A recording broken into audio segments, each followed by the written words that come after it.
미국 증권거래위원회 SEC가 가상자산인 비트코인의 현물 ETF를 최종 승인했습니다. 어제는 가짜뉴스 소동이 일어나면서 비트코인 가격이 롤러코스터를 타기도 했는데 ETF 승인이 앞으로 자산 시장에 어떤 영향을 미칠지 알아보겠습니다. 정철진 경제평론가 나와 있습니다. 안녕하십니까? 네, 안녕하십니까? 네. 자, 미국 증권거래위원회가 비트코인 현물 상장지수 상품, 그러니까 ETP의 상장과 거래를 승인했다. 이런 뉴스가 이제 새벽에 나왔습니다. 네. ETP라고 해서 좀 낯설었거든요. ETF랑은 다른 개념입니까? 지수 추정 상품이다 이렇게 보시면 될 것 같습니다. ETF라는 게 Exchange Traded Fund고요. 이것은 네. Exchange Traded Product의 개념인데 이게 너무 익숙한데 좀 더 설명을 하자면은 어떤 지수 추정하는 펀드들이 있잖아요. 예. 우리가 그래서 인덱스 펀드라고 하는데 펀드라고 한다면 우리가 어디 가서 가입을 하고 환매를 하는 개념인데 이것을 쪼개서 주식시장에 상장을 시킨 겁니다. 예. 그래서 우리가 이걸 상장지수 펀드. 그렇기 때문에 이건 실질적으로 우리가 주식 거래하듯이 분초 단위로 사고 팔고를 할 수 있게 만든 것이고요. 근데 여기서 이제 굳이 ETF가 아니라 우리 이제 편의상 비트코인 현물 ETF라는 표현을 쓰는데 ETP가 정확한 명칭입니다. 그러니까 상위 개념인 거죠? 예, 상품이다라는 개념이었었고 예. 뒤에 또 설명을 하겠지만은 아직까지 주식으로서의 개념은 허락하지 않는다고 했거든요. 그러니까 주가 거래소에서 비트코인이나 이더리움은 받아주지는 않겠다. 이건 암호화폐 거래소에서 해라는 이제 선은 그었습니다. 근데 우리가 일반적으로 반도체 업종 ETF다라고 예. 한다면 거기에는 삼성전자 우리나라요. 하이닉스 들어 있잖아요. 그건 쪼개서도 주가 거래를 할 수 있지 않습니까? 예, 그런데 이것은 따로 비트코인을 떼어서는 거래할 수가 없는. 그러니까 금이라든가 석유 같은 일종의 프로덕트로 바라봐서 승인을 했다 이렇게 보시면 될 것 같습니다. 그러면 앞으로 비트코인 같은 경우에는 비트코인을 직접 사고 팔 수도 있고 아니면 이 ETF 상품을 통해서 네. 간접적으로 거래를 할 수도 있게 됐다. 네. 이렇게 이해하면 될까요? 그렇습니다. 직접적으로 코인을 사고 팔려면 암호화폐 거래소에 가시면 되고요.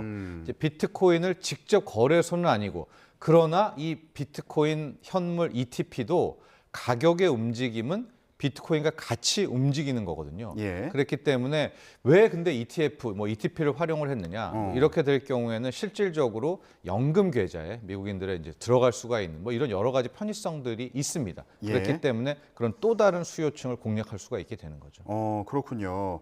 자, 시장의 반응이 어떤지 일단 이거부터 좀 봤으면 좋겠는데 이 소식이 전해지고 나서 시장에서 반응이 좀 어땠습니까? 해프닝이 한 번 있었어요. 그러니까 어제 새벽에 한 번 일종의 가짜 뉴스. 근데 정확히는 지금 가짜 뉴스는 아니고요.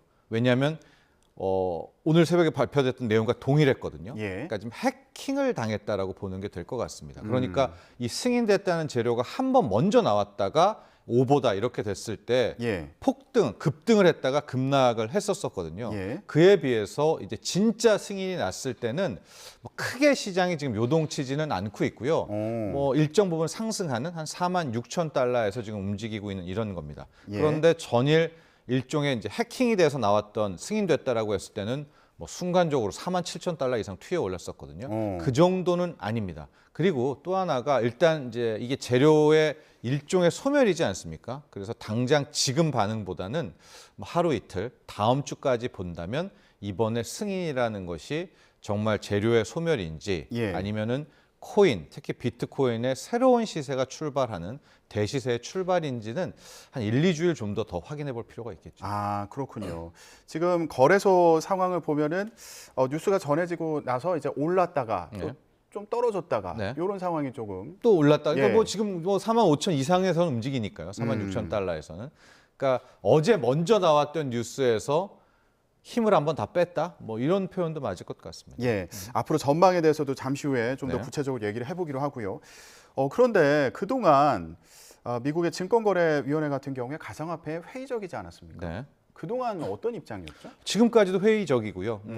이거 승인은 했지만은 그 다음에 증권으로서 주식으로서는 아직까지 선을 그는 그런 입장이었었는데 예. 이번에 그렇다면 왜 이 ETP는 승인, ETF는 승인을 했는가라고 하면 몇 가지 제약 조건을 만들겠다는 자산운용사들에게 줬는데 자산운용사들이 이걸 다 받았습니다.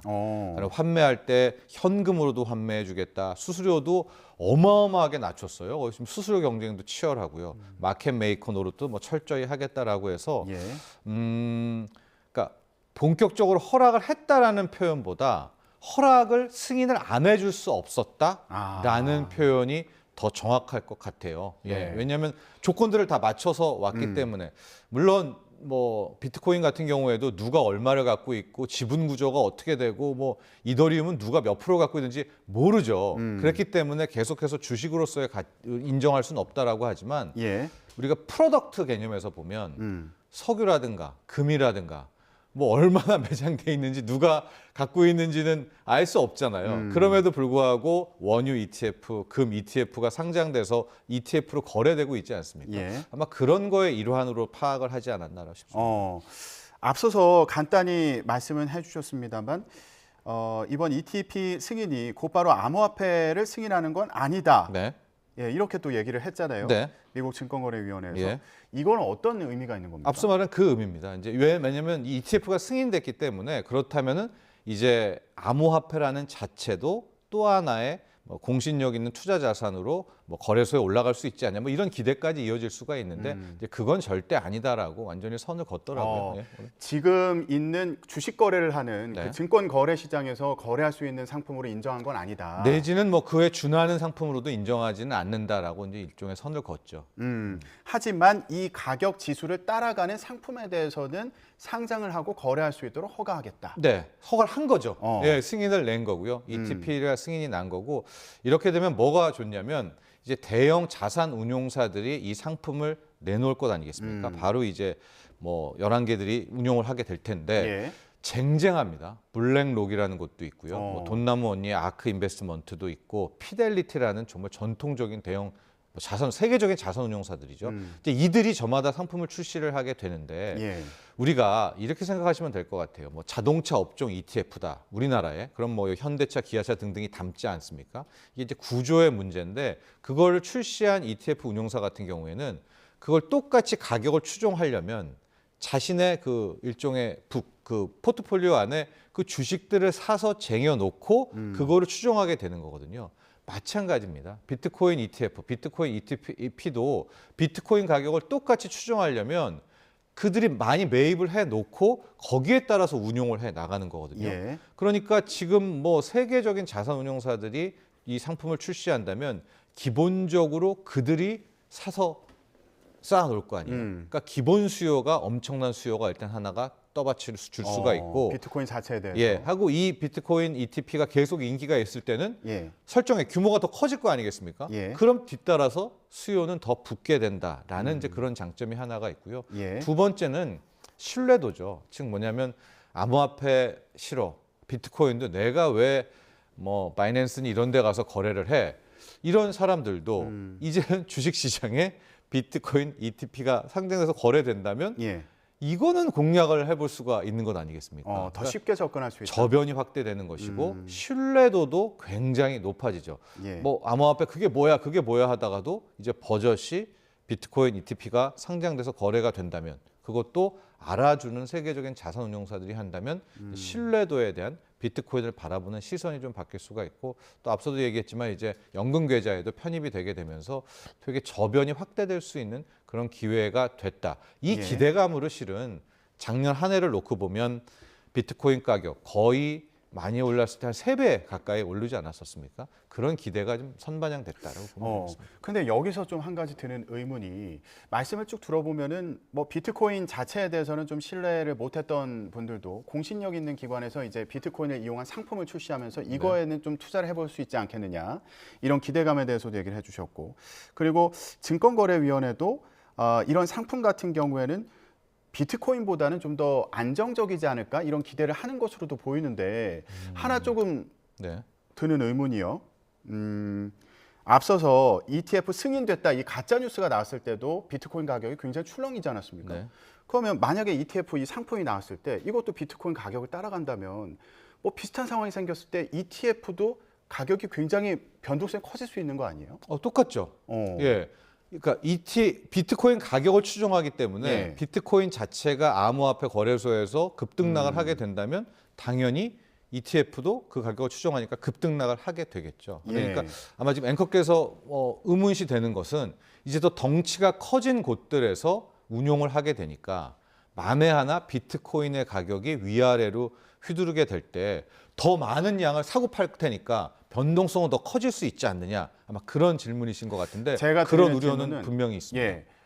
ETF 자체도 그 변동성은 똑같이 갖고 있는 거면 불안정한 건 마찬가지지 않을까?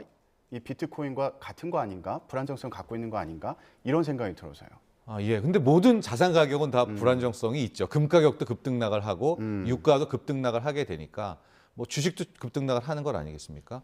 그런데 뭐 비트코인 자체도 급등락을 하게 된다면 당연히 비트코인 ETF 가격도 급등락을 하는 거죠. 그러면은 ETF가 가진 장점이 뭐가 있는 거죠? 그걸 좀 더 구체적으로 얘기해 봤으면 좋겠는데 비트코인을 기반으로 한 ETF가 가진 장점이 뭐가 있습니까? 앞서도 말했지만 이제 비트코인이라는 게 거래소에서 충분히 뭐 A, B, C 모든 사람들이 다 거래를 할 수가 있잖아요. 근데 굳이 이제 이 자산 운용사들이 비트코인 ETF를 출시하려는 것은 그들도 무슨 생각이 있었겠죠. 그래서 자신들이 ETF로 만든 다음에 제도권으로 왔을 때 꽤 많은 사람들이 이것을 저변을 확대할 수가 있겠다. 예. 그럼 그들은 수수료 수입을 얻을 수 있지 않겠습니까? 아마 그런 차원에서 이들 자산 운용사들이 이제 좀 음지양지란 표현은 그렇지만 이쪽으로 더 끌어올려서 판을 키우려는 의도가 예. 있지 않았나라고 싶죠. 그리고 혹시 이용하는 사람 입장에서도 이제 접근성이 더 쉬울 수도 있을 테고 네. 투자를 했을 때 뭔가 비트코인에 투자를 했을 때 여긴 규제가 없는 시장이다 보니까 좀 더 위험하다라고 생각할 수도 있을 텐데 이 펀드 시장으로 들어오면 뭐 규제가 더 적용되는 부분이 있는 걸까요? 특별히 뭐 다른 점은 없겠죠. 뭐 ETF 양식에 따라서겠지만은 비트코인 가격이 움직이는 거에 대해서는 실질적으로 뭐 SEC가 뭐라고 할 수는 없을 겁니다. 그렇군요. 앞으로 ETF 상품이 출시됐을 때 어떤 장점이 있는지는 이 부분은 좀 더 봐야겠네요. 그럼 시장에서 어떻게 움직이는지. 그렇습니다. 하고 앞서도 얘기했지만은 급등락의 가능성은 더 커졌을 수가 있어요. 변동성 같은 경우에는. 왜냐하면 그런 움직임을 추정하게 되면서 또 뭐 과하게 움직일 수가 있는 것이고요. 예. 앞으로 이제 현선물도 같이 활용할 수가 있기 때문에 그 둘을 이용하려는 또 큰 손들이 나올 수가 있거든요. 차익 거래를. 그런 여러 가지들의 어떤 변수들은 남아 있는 것 같습니다. 예. 자, 그러면 그 얘기에 이어서 앞으로 비트코인 가격은 어떻게 움직일지 전망이 여러 가지가 나오더라고요. 네, 뭐 많이 보는 경우에는 지금 20만 달러도 있고요. 또 좀 부정적인 곳에서는 3만 달러도 깨질 것으로 본다. 그러니까 2억부터 뭐 3천만 원까지 완전 레인지가 크죠. 아유. 이제 결과적으로 앞으로 나올 이제 첫 번째 재료는 소멸이 된 겁니다. 이 ETF 승인이라는 재료는 소멸이 됐고요. 두 번째 재료가 반감기에 대한 이슈가 남아 있어요. 예. 그래서 이제 올 4월이 되면 반감기를 또 맞이하게 됩니다. 이렇게 될 경우에는 좀 복잡하기는 한데 이제 문제 풀기가 굉장히 어려워져서 보상이 이제 잘 안 나와요. 그러니까 채굴한 양이 이제 줄어들는 뭐 이렇게 생각하시면 될 그럼 텐데 가치가 더 올라가는 거 그렇죠. 아니에요? 공급이 예. 줄어들게 돼서 뭐 역대적으로도 반감기 근방에서는 또 가격이 튀어 올랐던 그런 사례들이 있었는데 이 반감기의 그 이슈도 이게 작년 오른 거에 뭐 선반영됐는지 아니면 그 반감기 앞서서 또 한 번 더 점프업을 할지는 뭐 그건 누구도 알 수 없는 부분인데 이제 두 번째 재료가 있겠고요. 그것도 이제 소멸인지 확인을 해야 되고 마지막 세 번째는 역시 그래도 금리 하락, 달러 약세 이 재료가 매크로 재료가 아닌가 싶습니다. 결과적으로 지금 뭐 자산 가격이라는 것이 달러 약세, 금리 하락과 연동되어 있는 부분이기 때문에 지금 시장이 이렇게 주식도 꿈틀대고 특히 뉴욕 증시도 다시 꿈틀대고 비트코인 가격도 작년 한 해 후반부에 막 그렇게 많이 올랐던 것은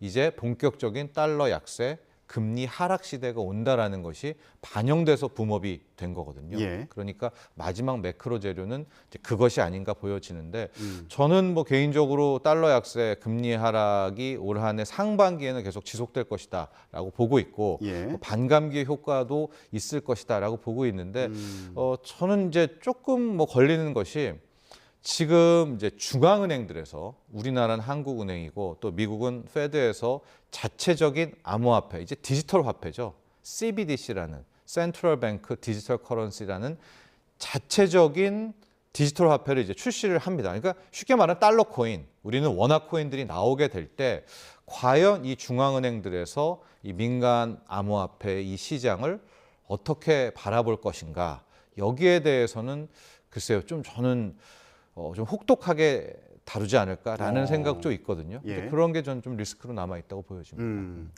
뭐 그동안 1년 사이에 이미 가격이 많이 올랐다 이런 얘기를 하면서 강북 아파트 평단가에서 강남 아파트 평단가까지 올라갔다 뭐 이렇게 비유하는 경우도 있더라고요. 예, 그렇습니다. 예. 이미 기대감이 많이 반영됐다 이런 의미로 해석을 그렇죠. 해봐도 되겠습니다. 시장은 똑똑하니까 모든 재료들을 더 빨리 이제 반영을 했었을 텐데 지금 이제 뭐 비트코인을 비롯해서 암호화폐 쪽에 또 이제 이쪽을 좋아라 하시는 분들은 예.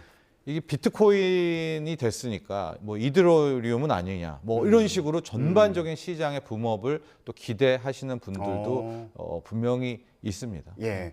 자, 상승을 기대하는 시선도 있고요. 그리고 이미 뭐 가격에 기대감이 반영된 거 아니냐 이런 네. 여러 가지 시선이 나오고 있어서 좀 더 장기적으로 봐야 된다. 네. 예, 이런 말씀도 얘기가 되고 금리 인하도 결국에는 비트코인 가격에도 영향을 미치지 않겠냐고 네. 말씀을 해주셨는데 미국의 기준금리 인하가 예상이 되고 있는 상황이잖아요. 그러면 언제부터 시작할까? 요거 참 궁금한 상황이죠. 저는 5월로 보고 있는데 왜 그렇습니까? 시장은 한 2, 3주 전에는 이제 3월까지를 보다가 12월에 연준 의사록이 공개되면서 지금 3월, 5월, 6월 거의 7월까지도 이제 뒤로 밀린 이제 그런 상황이 되고 있습니다. 그러나 왜냐하면 이제 12월 연준 의사록에서 생각만큼 이제 페드 연방준비제도 이사회가 금리 인하에 강력한 또 의지를 천명하지는 않았거든요. 그러니까 오히려 뭐 추가 인상 금리 가능성도 얘기하면서 일단 금리 인하의 시기는 굉장히 후퇴됐는데요. 중요한 부분은 이제 앞으로 지표들이 계속 나올 거거든요. 물가 지표도 나올 것이고 고용 지표도 나올 것이고 이런 것들이 나올 때마다 이게 뭐 3월이야, 5월이야, 7월이야 아니면 금리 인하를 3번에, 4번에, 5번에가 계속 바뀔 가능성이 높아요. 그러니까 즉 과거의 연준은 이런 지표 데이터를 참조는 하지만 본인들이 이끌어서 가거든요. 그러니까 지표가 어느 정도 나오더라도 한번 금리를 세게 올린다라고 하면 그냥 끝까지 올리고 좀 만족스럽지 못해도 한번 경기 부양을 위해서 금리를 내린다라고 하면 끝까지 내리고 뭐 이런 좀 주도적인 입장의 연준이었다면 지금 제롬 파월 의장의 연준은 상당히 수동적입니다. 그러니까 지표 보고 오히려 시장 연준 우리가 같이 움직이는 이제 이런 대목으로 바뀌었기 때문에 네. 당장 오늘 밤 나오게 될 뭐 12월 소비자 물가 상승률 또 다음 달 초에 나오게 될 1월의 미국의 고용 시장 이런 것들에 따라서 계속해서 그런 횟수라든가 뭐 시작점이 바뀔 것도 같습니다. 네, 알겠습니다. 미국의 금리 인하 전망까지 짚어봤습니다. 네, 지금까지 정철진 경제평론가와 함께했습니다. 말씀 고맙습니다. 감사합니다.